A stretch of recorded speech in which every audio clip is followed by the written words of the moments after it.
Députés, chers collègues, mesdames et messieurs, à l'occasion de cette seconde session ordinaire 2018 du Parlement de la CEDEAO, au nom de la délégation guinéenne, permettez-moi de vous transmettre la chaleureuse salutation du président de l'Assemblée nationale de Guinée, l'honorable Claude Kori Kondiano, qui me charge de renouveler au nom du Parlement guinéen toute sa reconnaissance à la CEDEAO pour son soutien et sa solidarité qu'elle ne cesse de manifester à l'endroit des pays frères du Mali, du Nigeria, du Niger et du Burkina Faso qui continuent d'être victimes du terrorisme. Nous ne le dirons jamais assez que la République de Guinée œuvrera toujours pour le raffermissement de ses relations de coopération avec tous les pays amis, pour le triomphe des valeurs et droits humains, le maintien de la paix, de la sécurité et de la stabilité dans le monde. Pour nous, parlementaires, le développement de notre sous-région suppose en premier lieu la paix, donc le règlement pacifique des conflits et une politique de conciliation entre nos États. Il est aussi de notre devoir en tant que dignes représentants de nos populations de jouer un rôle important dans la réalisation des objectifs du Parlement de la CEDEAO en matière de bonne gouvernance et d'intégration et de démocratie. L'Assemblée nationale guinéenne voudrait exprimer ici par ma voix sa ferme volonté de renforcer davantage l'axe de coopération entre nos différents parlements pour le plus grand bien de nos populations.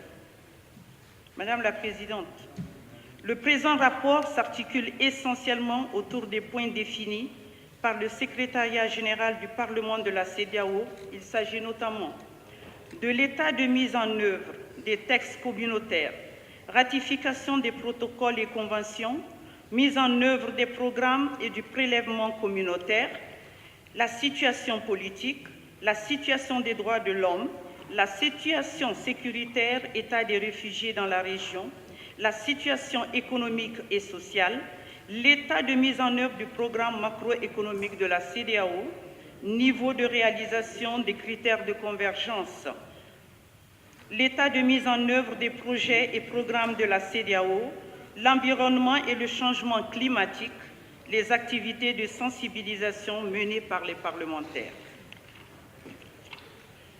Situation politique. La situation politique de la Guinée reste toujours marquée par une crise politique, par la contestation de résultats des élections communales de février 2018. Mais la majorité présidentielle et l'opposition sont parvenus, après de longues tractations, à un consensus politique de sortie de crise, né des dernières élections communales, avec notamment la signature d'un protocole d'attente. À ce jour, l'élection des exécutifs communaux est en cours dans tout le pays et se passe normalement sous la supervision du ministère de l'Administration du territoire et de la décentralisation. Situation sécuritaire. Mesures spécifiques de lutte contre le terrorisme. La Guinée, consciente des enjeux de sécurité et de nombreux défis à relever dans ce domaine, miné par le terrorisme, la criminalité transfrontalière, la piraterie maritime et le trafic international de drogue, a besoin de renforcer à la fois les capacités des hommes et de son arsenal pour mieux riposter aux effets pervers des mots ci-dessus. C'est dans ce contexte qu'intervient la signature de l'accord de coopération militaire signé entre la République de Guinée et la Russie le 4 avril 2018. La mise en œuvre de cet accord de coopération permettra, entre autres, premièrement, accroître la capacité d'intervention sur le terrain des théâtres d'opérations internationales. 2. Améliorer la prestation de notre armée, pilotes, marins, médecins. Aujourd'hui, la Guinée a adopté plusieurs textes législatifs et réglementaires de lutte contre les activités pouvant servir de source de financement au terrorisme et du grand banditisme. La cybercriminalité, le blanchiment des capitaux et contre la corruption. Et elle a mis en place la division d'appui opérationnel de DAO, la brigade anticriminalité BAC, la brigade de répression du banditisme, le BRB, la brigade de recherche et d'intervention, le BRI, et l'agence de lutte contre le trafic de la drogue, le crime organisé et le terrorisme. Avec l'appui technique et financier de plusieurs partenaires, notamment la France et les USA, ces unités ont bénéficié d'une formation adéquate des instructeurs nationaux, américains et français. Des magistrats et d'agents de forces de défense et de la sécurité ont été également outillés sur des thématiques comme la technique d'enquête financière et le financement du terrorisme.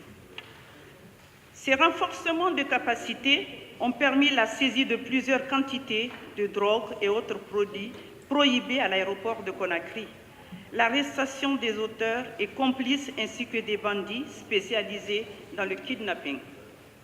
Sur le plan africain, la Guinée, à l'instar des autres pays, ne s'est pas dérobée au rôle qui est le sien, en intervenant sans délai dans cette crise par devoir de sang et d'histoire qui fait de la Guinée et du Mali deux poumons d'un même corps. Après Gangan 1, 2 et 3, le bataillon Gangan 4, composé de 850 soldats, dont 16 femmes, après 10 mois de préparation adéquate des instructeurs nationaux, appuyés par leurs collègues venus des USA et la France, a relevé le bataillon Gangan 3 au sein de la MINUSMA. Cet engagement inconditionnel est la preuve de l'amitié qui unit nos deux peuples et nos deux pays depuis des siècles et qui est renforcée par la fraternité qui lie nos deux chefs d'État, le professeur Alpha Condé et son frère et ami Ibrahima Boubacar Keïta. En reconnaissant les efforts de ses partenaires dans la prévention qui constitue notre priorité en la matière, la Guinée réaffirme son engagement à rester aux côtés de la communauté internationale jusqu'à l'avènement d'un monde débarrassé du terrorisme qui se manifeste sous toutes les formes. État de fonctionnement de la Commission nationale des armes légères. La Commission nationale de lutte contre la prolifération et la circulation illicite des armes légères et de petit calibre a pour mission d'assister le gouvernement dans la conception et la mise en œuvre de la politique nationale de lutte contre la prolifération et la circulation illicite des armes légères et de petit calibre en République de Guinée. Dans le souci de faire son secteur de sécurité un outil au service des populations, des vastes réformes sont engagées qui s'articulent sur des actions à mener dans la stratégie nationale des actions prioritaires SNAP. La démarche vise à faire des plaidoyers auprès des autorités pour l'harmonisation de la loi portant réglementation des armes en Guinée. Dans le cadre de la mise en œuvre du projet CEDEAO-Union européenne sur les armes légères 2015-2017 en Guinée, les armes et munitions suivantes ont été collectées: 179 armes à feu, 15 grenades et 1240 munitions. 3 autres menaces ou situations de menaces d'ordre sécuritaire: le chômage des jeunes, les crises sociopolitiques, le terrorisme dans la sous-région sont aussi des causes de prolifération et de la circulation des armes légères en Guinée. Situation des droits de l'homme. État de fonctionnement de la Commission, agence nationale en charge des droits humains.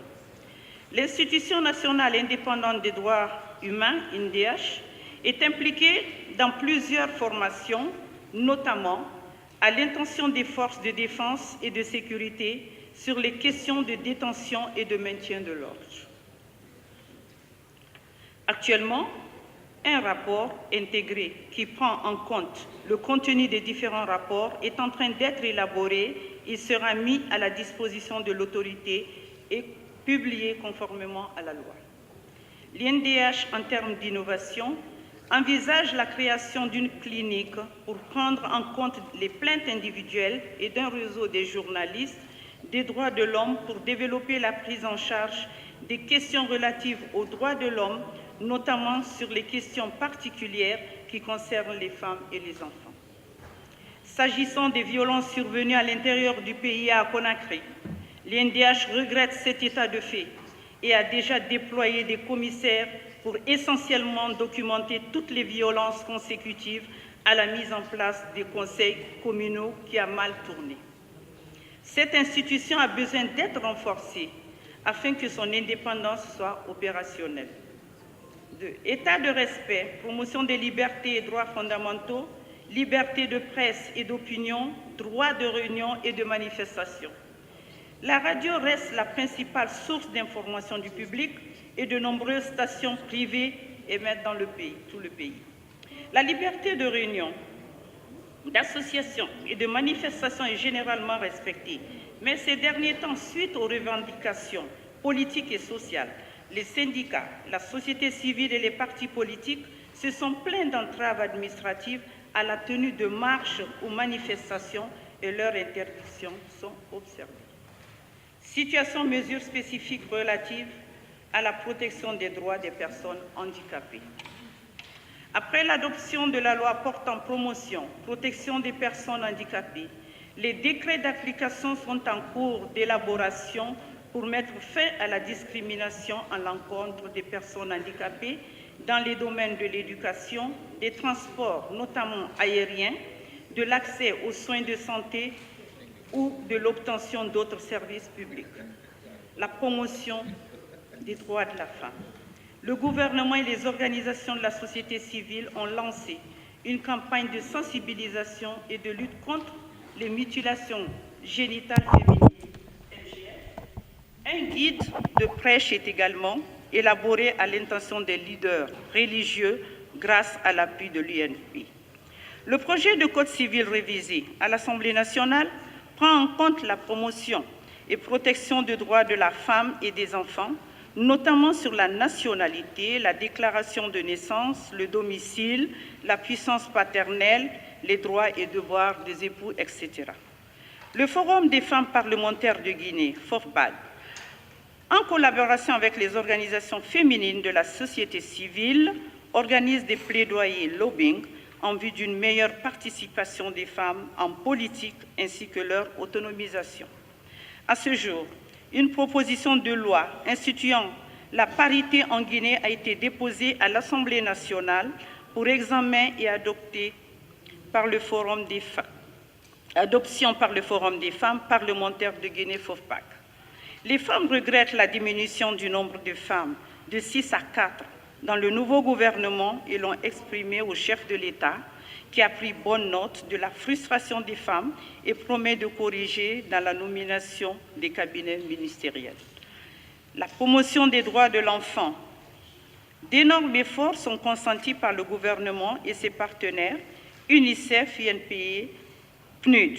La création d'une division chargée de la protection de l'enfant au sein de la gendarmerie nationale a permis une diminution considérable des cas de viol, de disparition, d'enlèvement d'enfants et de bébés abandonnés, selon le ministère en charge de l'enfant et de la femme. Dès la situation des réfugiés, en Guinée, près de 8 000 réfugiés libériens, sierra-léonais, ivoiriens vivent dans le pays. Malgré la fin des crises, bon nombre ont préféré rester. Dans ce groupe, il y a un certain nombre de gens qui sont encore là, mais aussi un nombre important qui pensent qu'ils ont des raisons valables de ne pas retourner dans leur pays. Situation des apatrides. En Guinée, nombreuses personnes sont considérées comme apatrides, essentiellement composées d'individus en situation de réfugiés.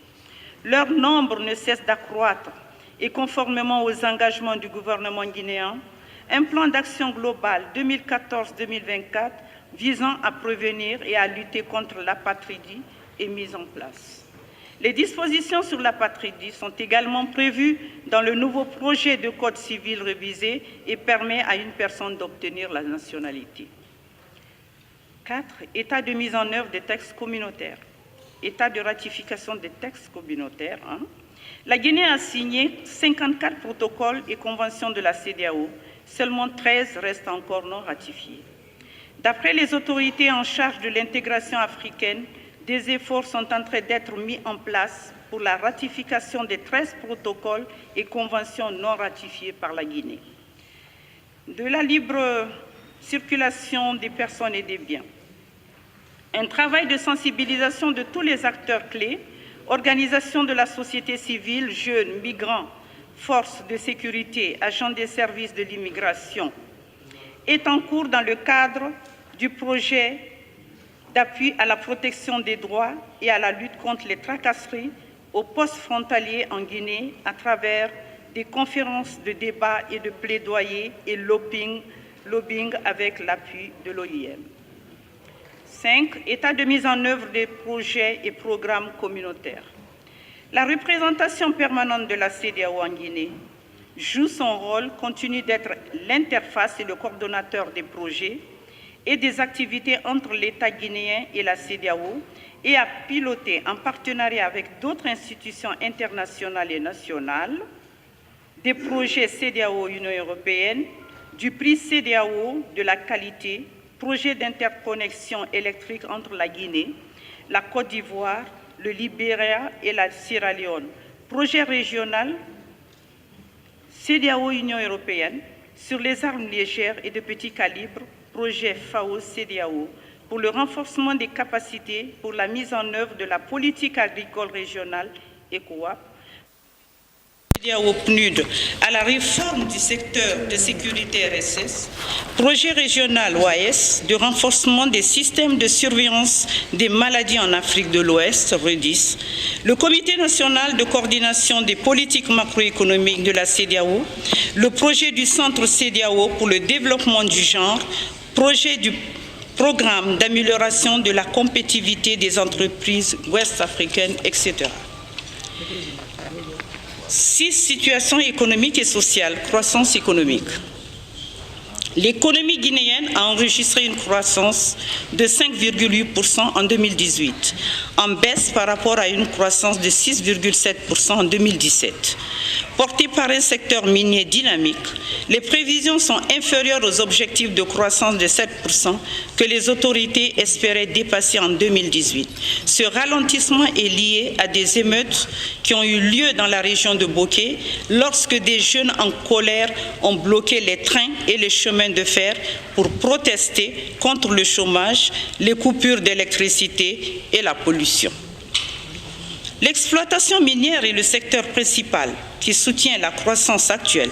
S'il y a des problèmes dans ce secteur, il y a des répercussions sur l'ensemble de l'économie. 2. Lutte contre la pauvreté et le chômage des jeunes. Le chômage a été une proportion de plus en plus inquiétante en Guinée, malgré les énormes efforts déployés par le gouvernement guinéen et ses partenaires techniques et financiers. Face à cette réalité palpitante et menaçante pour les autorités politiques, administratives du pays, le gouvernement a initié le PNDS 2016-2020, dont l'objectif est d'augmenter la capture de la valeur ajoutée tirée de la transformation des matières premières abondantes en Guinée. L'État entend améliorer le climat des affaires et promouvoir le secteur privé. Plusieurs projets et programmes sont réalisés ou en cours dans le cadre de l'amélioration du processus d'insertion professionnelle des jeunes et des femmes notamment. La construction des écoles régionales d'art et métiers, le projet filets socio-productifs, le projet Booster, la compétence des jeunes BOCJ, la création des zones économiques spéciales. 3. Mesures spécifiques de lutte contre la corruption et le blanchiment d'argent. Loi, institution ou agence spéciale. La Guinée est consciente que la corruption est le plus grand handicap au développement économique de la Guinée a mis en place des dispositions légales et institutionnelles, notamment la loi sur le blanchiment des capitaux, la loi sur le financement du terrorisme, la loi anticorruption et pratiques assimilées, la cellule nationale de traitement des informations financières, l'Agence nationale de lutte contre la corruption, la division d'appui au personnel d'AO. Ces actes traduisent la volonté du gouvernement guinéen de répondre à une certaine préoccupation liée à la corruption et les pratiques assimilées. État de mise en œuvre des critères de convergence macroéconomique. Selon le rapport économique et financier, l'état de mise en œuvre des critères de convergence de la CEDEAO se présente comme suit. Critères de convergence de premier rang. 1. Le déficit budgétaire en 2016 c'est 0,2, 2017 c'est moins 2,1%. 2. Le taux d'inflation annuel moyen en 2016 8,7%, 2017 9,5%. Le financement du déficit 3. Budgétaire par la Banque centrale, en 2016 1,3%, en 2017 4,9%. Les réserves brutes en mois d'importation, en 2016 1,5%, en 2017 2,6%. Critères de convergence de second rang. Le ratio de la dette publique en 2016 44,9%, 2017 36,5%. Et la variation du taux de change nominal, bien sûr, moins 13,24% en 2016 et 2,4% en 2017. Le nombre de critères satisfaits, en 2016, 4 et en 2017, 5. L'analyse de la performance économique du pays en fin juin 2017 indique une évolution positive en matière de réalisation des critères de convergence de la CEDEAO. Au cours du premier semestre 2017, le pays a respecté 5 critères de convergence, dont 3 de premier rang.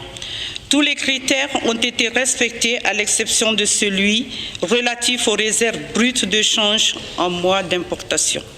Ces résultats impliquent également la nécessité pour le gouvernement de poursuivre ses efforts et de soutenir la politique budgétaire du pays, marquée par une faible capacité d'absorption du pays, ainsi que des contre-performances importantes au niveau des arriérés de la dette intérieure.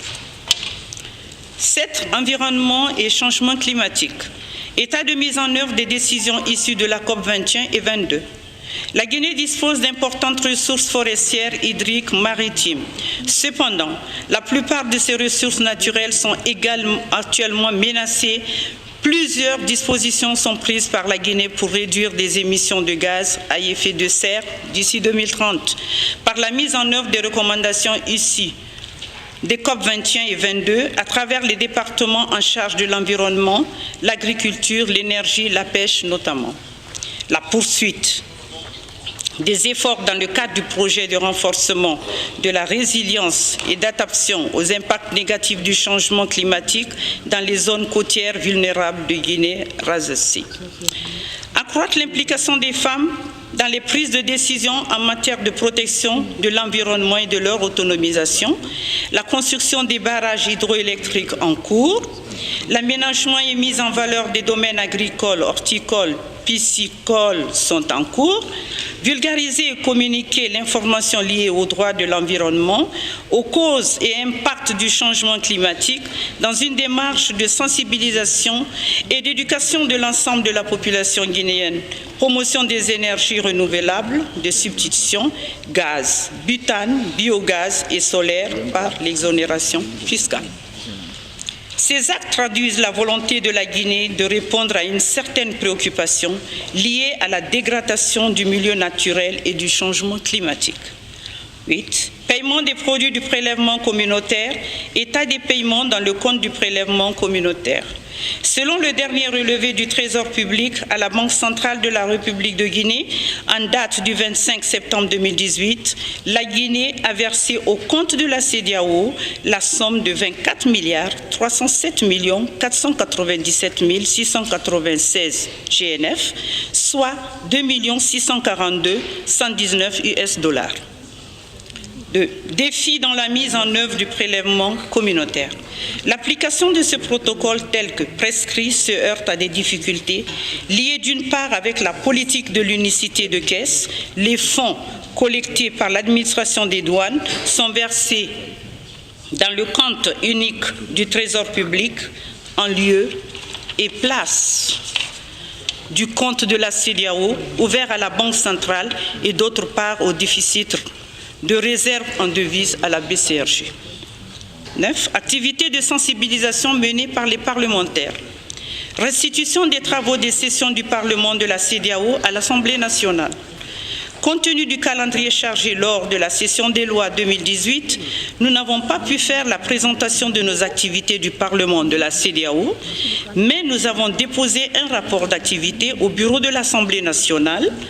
La présentation de ce rapport en plénière est programmée pour le 21 novembre 2018 en cette session budgétaire. Il faut également souligner qu'après la rencontre à Agadez au Niger, dans le cadre de la sensibilisation des migrants, plusieurs activités ont été réalisées ou en cours de réalisation, notamment création d'un réseau parlementaire sur la migration en cours, passage sur les médias, télévision et radio sur la migration irrégulière, rencontre avec le ministre de la Jeunesse et la directrice des Guinéens de l'étranger au ministère des Affaires étrangères. Rencontre avec la représentante de l'OIM en Guinée. Soutien aux jeunes migrants en montage de projets et l'introduction au ministère de l'administration du territoire d'une demande d'obtention d'agrément d'ONG en faveur de jeunes migrants. Je vous remercie.